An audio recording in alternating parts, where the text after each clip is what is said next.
Bismillahirrahmanirrahim. Assalamualaikum warahmatullahi wabarakatuh. Di sini saya mempresentasikan eh, ujian akhir semester di mata kuliah Etika Bisnis dengan saya Titi Rianto. Oke, selanjutnya pengertian dari etika yaitu sering dikonotasikan dengan istilah tata krama, sopan santun, pedoman moral, dan norma susila. Etika membahas nilai norma dan moral yang mengatur perilaku manusia baik secara individu atau kelompok dan institusi di dalam masyarakat.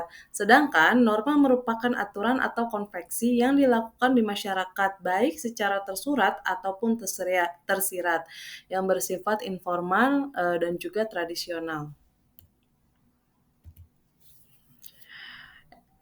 Oke, etika bisnis ini yaitu pengetahuan tentang tata cara ideal dalam pengaturan dan pengelolaan norma dan moralitas yang berlaku secara universal dan berlaku secara ekonomi dan sosial. Pertimbangan yang diambil pelaku bisnis dalam mencapai tujuannya adalah dengan memperhatikan terhadap kepentingan dan fenomena sosial dan budaya masyarakat.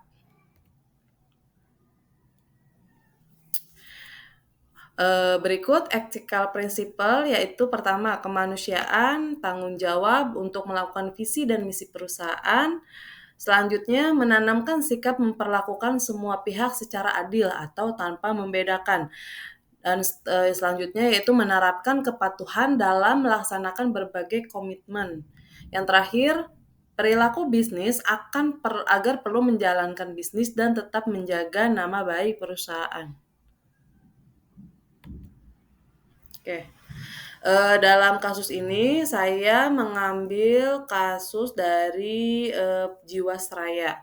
Sejarah Jiwasraya sendiri yaitu asuransi Jiwasraya merupakan perusahaan asuransi tertua di Indonesia yaitu PT Asuransi Jiwasraya Persero merupakan salah satunya perusahaan milik pemerintah Republik Indonesia atau BUMN dan saat ini merupakan perusahaan asuransi jiwa lokal terbesar di Indonesia. Oke, berikut perjalanan kasus dari Jiwasraya ini. Yang pertama yaitu pada tahun 2004, Jiwasraya mengalami insolvensi pada 2,769 triliun dan pada tahun 2006 BPK memberikan opini disclaimer bahwa laporan keuangan Jiwasraya nilai ekuitas Jiwasraya negatif yaitu sebesar 3,29 triliun. Dan pada tahun 2006 sampai 2007 laporan keuangan Jiwasraya tidak dapat diyakini kebenarannya. Yang kedua yaitu dari tahun 2008 defisit sebesar 5,7 triliun pada tahun 2009 melakukan reasuransi dan pada tahun 2010 sampai dengan 2012 skema reasuransi dan mendapatkan surplus sehingga 1,3 triliun. Terus di 2021 Bapepam LK memberikan izin produk JS Jiwasraya Proteksi Plan dan pada 31 Desember 2012 dengan skema finansial reasuransi JS masih mencatat surplus sebesar 1,6 triliun. Pada tahun 2013 sampai dengan 2016, OJK meminta Kementerian BUMN untuk menyampaikan penyehatan keuangan defisit 3,2 triliun.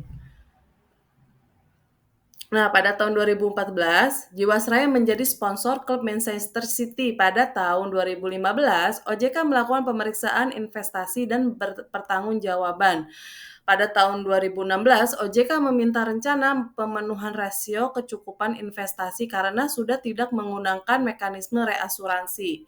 Dan pada tahun 2017, OJK memberikan SP karena keterlambatan laporan aktuaris 2017 ya sampai April 2018, OJK membahas pendapatan premi yang turun akibat diturunkannya Guaranteed Return JS Saving Plan. Dan pada tahun Mei 2018, pemegang saham menunjuk Asnawi Syam sebagai Direktur Utama Jiwasraya. Terus pada 10 Oktober 2018, Jiwasraya mengumumkan tidak dapat membayar polis. 23 November, OJK mengadakan rapat dengan direksi Jiwasraya. Nah, pada tahun 2019, Jiwasraya terlambat menyampaikan laporan keuangan. Dan 2018, OJK mengeluarkan izin pembentukan anak usaha Jiwasraya. Dirut Jiwasraya menyatakan membutuhkan suntikan modal yaitu sebesar 3,89 triliun untuk memenuhi rasio kecukupan modal berbasis risiko atau RBC. Nah, dari hasil pemeriksaan, pada November 2019, Kementerian BUMN di bawah kepemimpinan Erick Thohir mengaku melaporkan indikasi kecurangan ke Kejaksaan Agung. Lalu Kejaksaan Tinggi atau Kejati DKI Jakarta juga menaikkan status pemeriksaan menjadi penyelidikan pada kasus dugaan korupsi.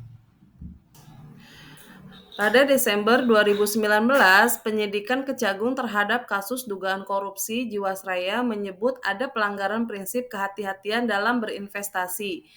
Dan pada Rabu, Badan Pemeriksaan Keuangan atau BPK mengumumkan pernyataan resminya terkait skandal Jiwasraya. Total ada 5 orang yang ditetapkan menjadi tersangka dalam kasus ini.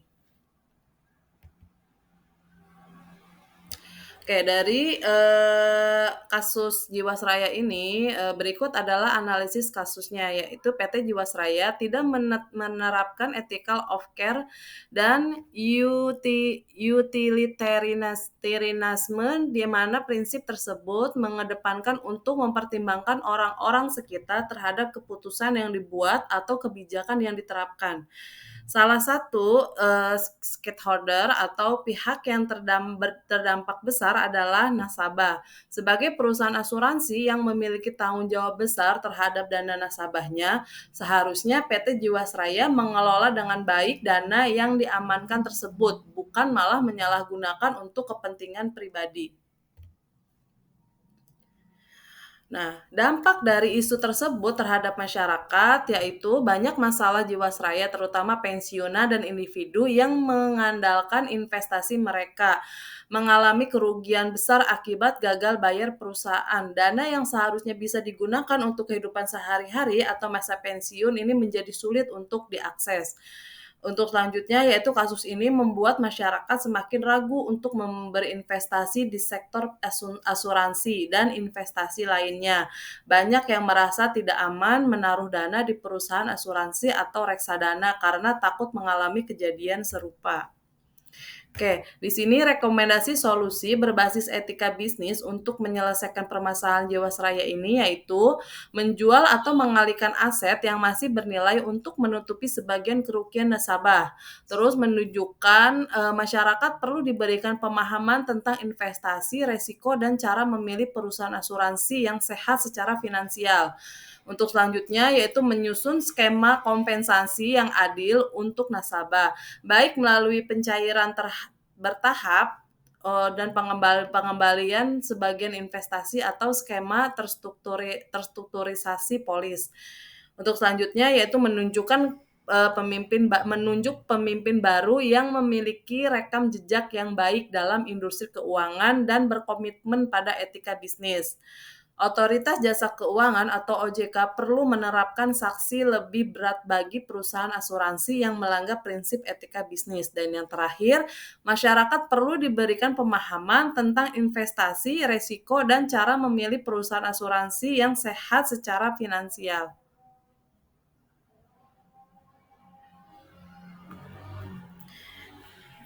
Oke, kesimpulannya dari presentasi ini yaitu di era yang telah berkembang, etika bisnis menjadi landasan yang sangat penting dalam menjalankan sebuah perusahaan. Nah, kasus Jiwasraya ini mencerminkan pelanggaran serius terhadap prinsip etika bisnis, terutama dalam hal transparansi, akuntabilitas, dan keadilan bagi nasabah.